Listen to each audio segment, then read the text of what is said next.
And how did crowdsourcing sustainability, I believe it was 2018, how did that come about? Yeah, so it started because I had just left my job working in clean technology. And I'd been there for like 2.5 years or so. But I was ready for a change, wanted to travel. And right before I left for my trip, I have a really close friend who asked me if I would write a blog for him, a blog post, an article on sustainability. And I was super excited because I just had so many different things I wanted to say. I'd never even considered like writing before. And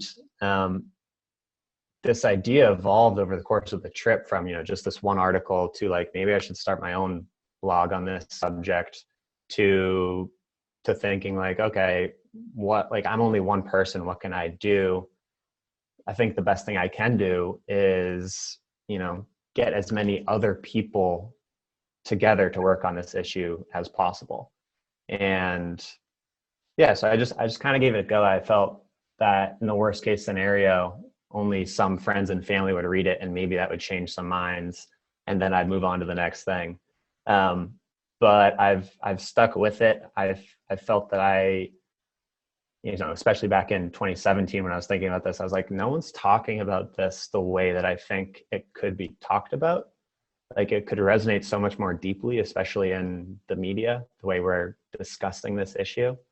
And so I just started writing really. And, after the first 6 months or so, I had 500 people reading it, which was well short of my like 5,000 person goal. But I just kept going. And then a year later, there were 10,000 people reading. And then less than a year from that, up over 100,000 people now. So yeah, and it's really it's all about, informing minds, touching hearts, inspiring action, and talking about this in a way that's more personal and inspirational and useful. Like, what can you actually do about this? How can you talk about it and understand it in a way that resonates and makes sense to you on a personal level? And yeah, I think of this as like a blend of independent journalism, evidence-based, and a sort of activism, because I'm also an activist on the side. So I bring both of those perspectives in and really write with my humanity, because I think it's powerful to bring that in and share those emotions when appropriate. But yeah, and so I can elaborate just a bit more on kind of the messages or the topics I tend to write about. I'm really all over the place and just follow my nose on what I think is the most important stuff for people to know. So the main themes are really like the urgency, understanding the climate crisis is here now and what's going on with the effects of global warming around the world, both global and personal, trying to show evidence that people are far more powerful than they believe, and like what you do really does matter. Sharing the most effective actions you can take and sharing those insights from different leaders and what they're saying, trying to kind of push back on the narrative that society has had for decades, and starting to try to show what I think is the more accurate narrative, and that is that people and the planet matter more than profits, not the other way around, and that we are a part of nature, not apart from nature. And I think those two messages have been kind of ingrained in our culture, at least here in the US. And I think so much stems from that belief system that's starting to poke holes in it will do some good. And then just the last few here are trying to make sure people don't feel guilt or shame. Like, we've inherited this very broken system. It's not our fault. It's actually largely still broken because there's very powerful forces keeping it that way, like a very small number of people who want to keep making tons of money. And then more just on the messaging and framing of all this and where we are, but we have the solutions. We already have them. There's this awesome organization called Project Drawdown. If anyone hasn't heard of them, definitely check them out. They're amazing. They have like the top 100 solutions to reverse global warming with like tons of research, the cost, savings and all that. But we have the solutions. They're going to make us safer, healthier, and they're going to make the world more just. So these are really like, this is a win-win-win thing. This is also about justice. Like this is a big moral issue, which I don't think gets talked about enough, oddly enough. And then, you know, just sharing stories of what other people are doing and how they're making an impact, because that's what gives me hope. Like how many other people are working on this. And the one thing that makes me hopeful is how quickly this movement is growing and how many more people are starting to come in, because we need as many people as possible. And so I'll wrap up here, but basically up till now, or up until earlier this year, it had been me trying to do step one of this plan, which was build up this community of people who can be empowered to start taking action in the places where they live and work. And more recently, I've been trying to do the second part of the plan, which is much trickier, but it's been like kind of the point of it all along, which is to enable this effective collaboration. So people can start sharing resources, ideas, your skills. Like we all have unique things that we can bring to the table, and we need everyone's right now to make the changes that we need.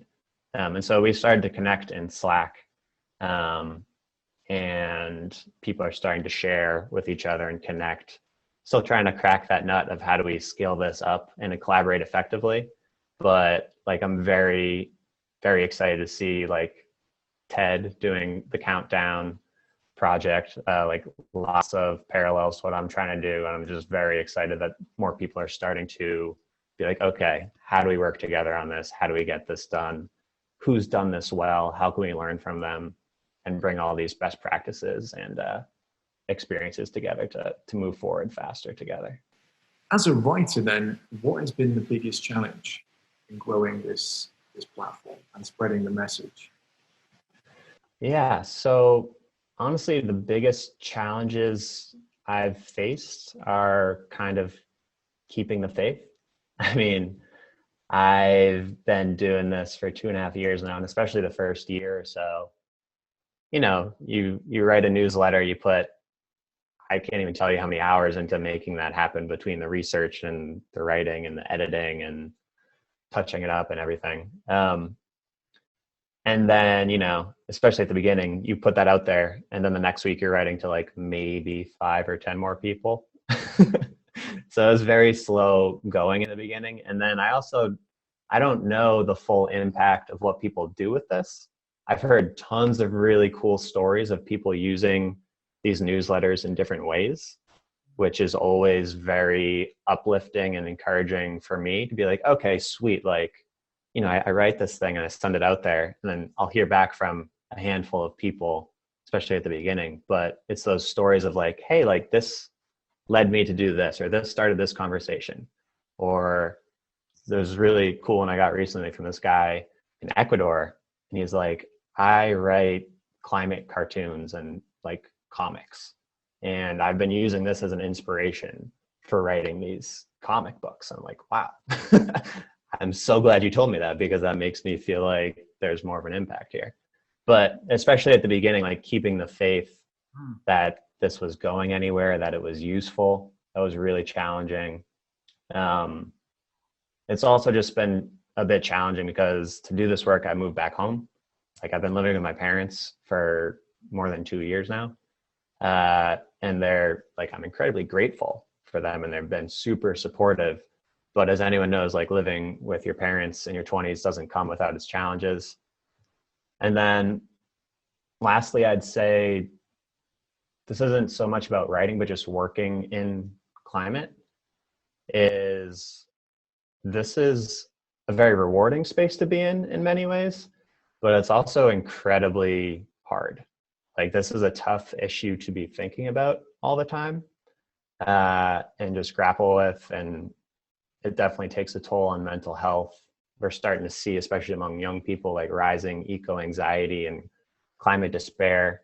So I personally am trying to take better care of myself. And I hope other people out there, just if you feel despair around this issue or just immobilized in any way, just know that what you're feeling is natural. And that I have found that action is the antidote to despair and community. So as big as this problem seems, as overwhelming as it is, the way that I've found that makes me feel better is, there's the obvious things like, meditating, getting into nature, doing things that you love doing, but also just taking action on this issue. And especially if you do it with a community or with other people or an organization, it really does, it brings me out of a funk when I feel that way. So just want to share that with folks. Your thoughts on Gen Z? Can they change the world? Do you think we're more aware, and do you think that we will ultimately be the ones to be game changers? I love Gen Z. I'm a millennial. I think basically the younger someone is, the more likely they are to get it. So I have tons of faith in younger people, and I think the movements that have sprung up in the last 2 years have moved the needle further than it's been moved in a very long time. And we need to keep that pressure up and keep building our power and working together to really get the systemic changes that we need. I would also say that we can't do this alone.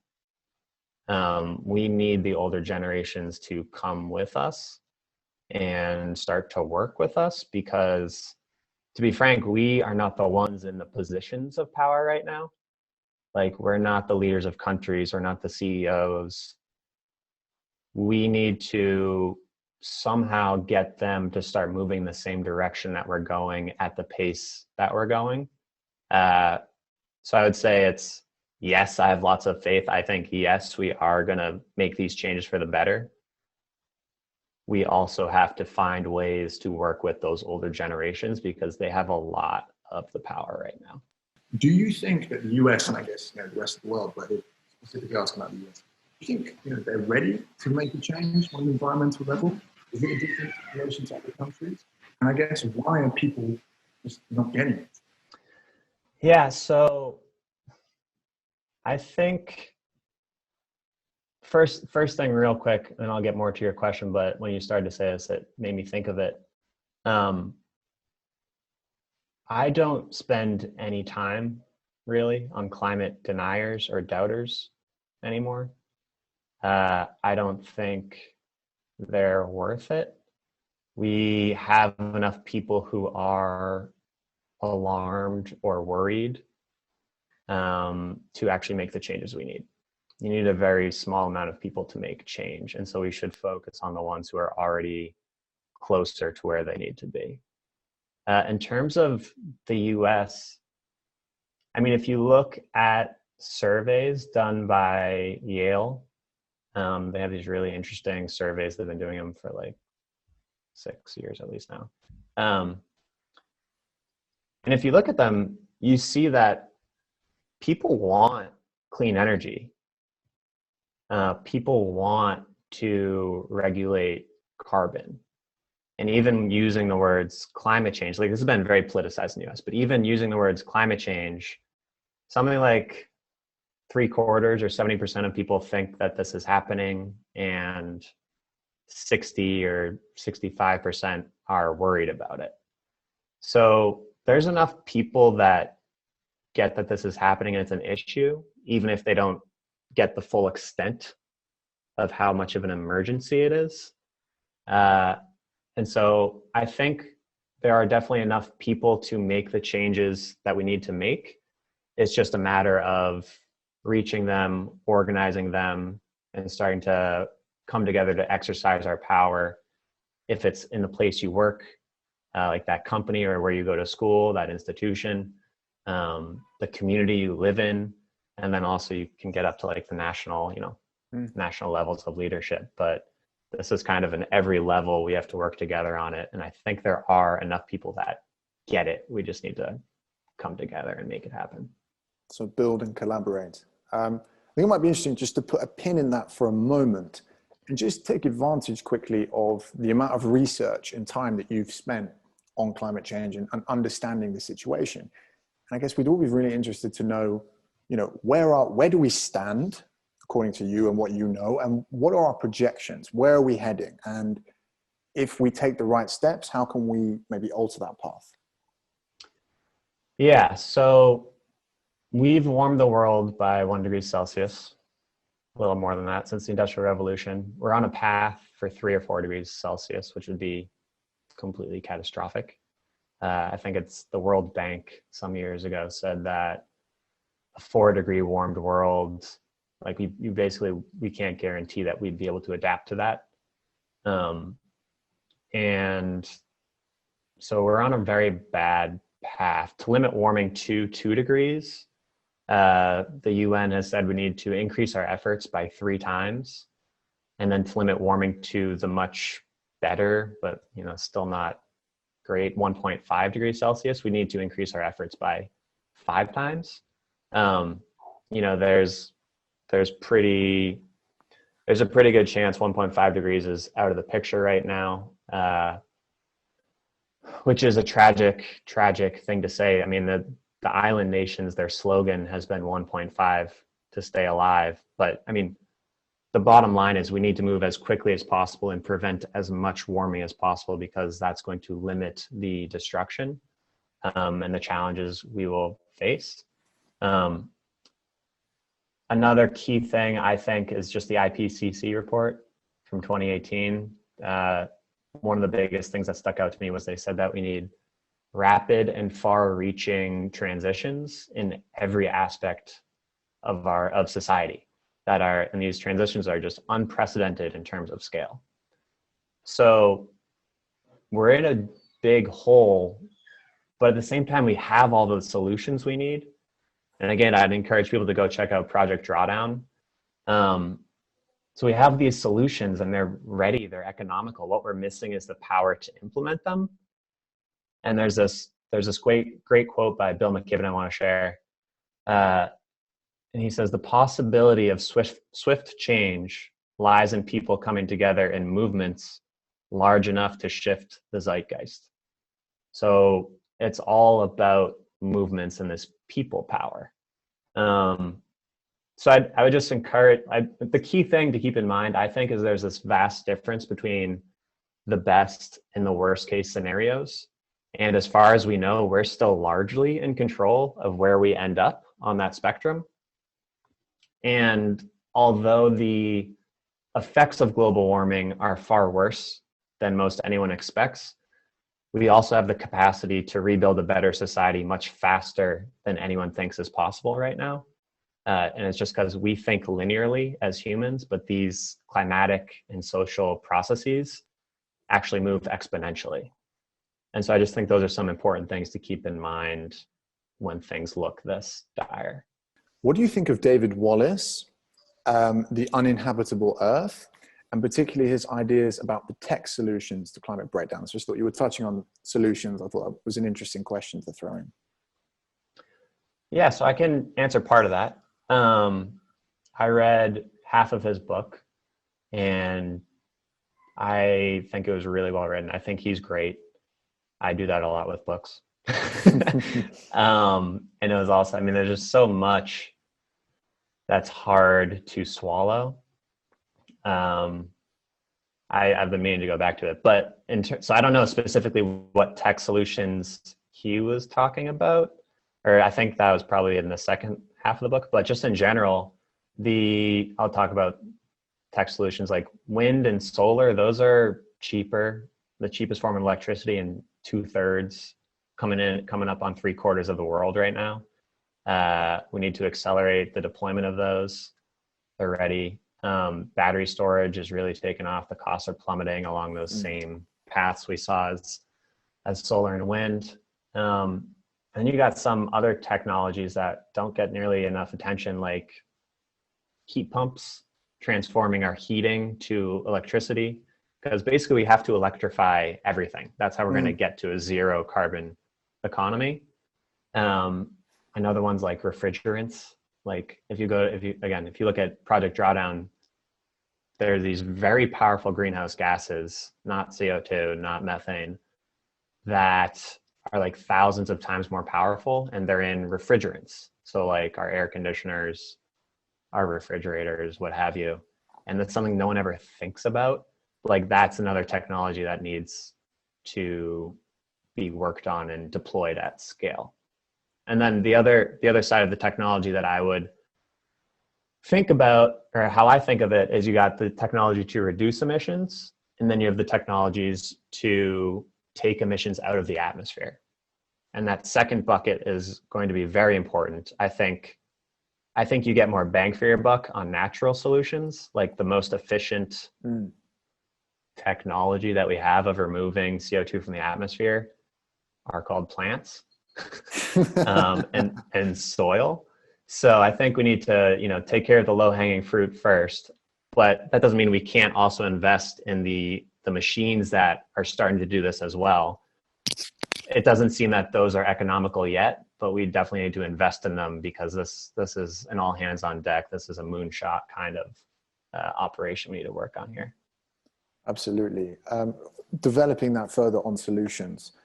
Somebody is asking what you think about in-person protests and movements versus social media's effect on sort of protesting the status quo concerning climate change. What are your thoughts on that? I mean, social media is great. Keep doing it. But if it's ever going to cut into time of an in-person protest, I mean, go to the in-person protest. Those are so much more powerful. There's actually a lot of really encouraging research about them. I'll see if what I can remember off the top of my head. The best one, I think, is if you Google like the 3.5% rule. There's some research by Erica Chenoweth. And her research was on non-violently, like basically it was about regime change at the national level. And she was saying it takes only 3.5% of a population's sustained action and participation to non-violently like take over that regime. But I've listened to her in podcasts since then, and she's like, I believe this principle holds for smaller scale efforts as well.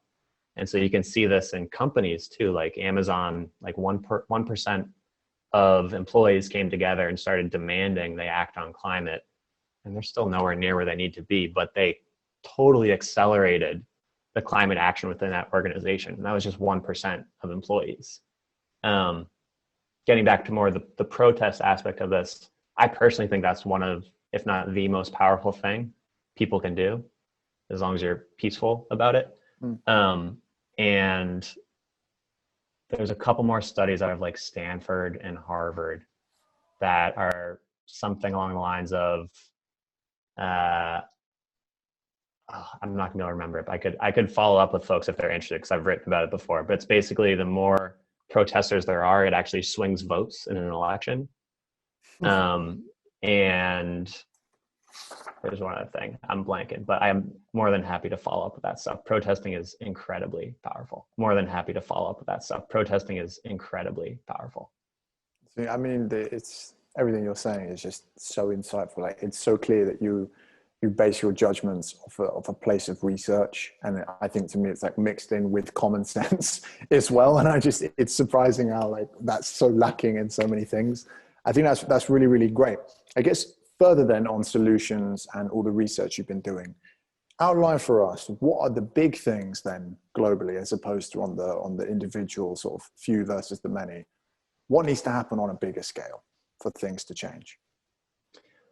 Yeah, so I have a short list. This is definitely not comprehensive. I'm sure there's a lot of other things you could add to this, but just generally speaking, I think these would be very powerful. Ending fossil fuel subsidies and putting a high price on greenhouse gas emissions. Fossil fuel subsidies right now, something like 500 billion direct subsidies globally. And the IMF has said that if you look at the indirect subsidy, which, you know, is like social costs like healthcare and other things like that, they're putting the price for society, the price of these subsidies at like $5 trillion, which is insane. We're subsidizing the thing that is destroying us. So that'd be a big one. Another one is to get money out of politics and start to really fix democracy, because we need a government that serves the people and not corporations and the fossil fuel millionaires. That's definitely a problem in the US. I'm sure it's a problem in other places to varying degrees. Another big one is to invest heavily in carbon sequestration and other sustainable technologies research, which I mentioned briefly a moment ago. We really need to figure out how to remove carbon from the atmosphere at scale. We're already past what has been deemed the safe amount of CO2 in the atmosphere. We're at like 415 parts per million right now, and the safe amount is 350, which we haven't seen since before I was born. And so, yeah, and then also investing and deploying the solutions we have today. So invest in these future better technologies, but also we have what we need right now. So get those out into the world. They're ready, they exist, they're economical. This next one I think doesn't get nearly enough attention, and that's to start reforesting instead of deforesting, moving to regenerative agriculture instead of, you know, degenerative agriculture, just this industrial thing we got going on.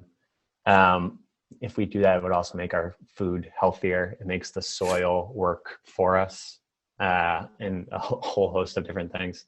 And just that general theme of strengthening and working with nature rather than destroying it and destroying biodiversity and really the web of life upon which we depend for everything, whether we realize it or not.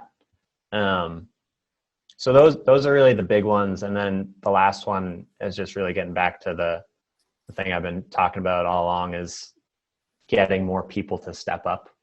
Yes. Like, this isn't an issue of being right in an argument. It's not a scientific problem. It's not a technological problem. It's a problem of power.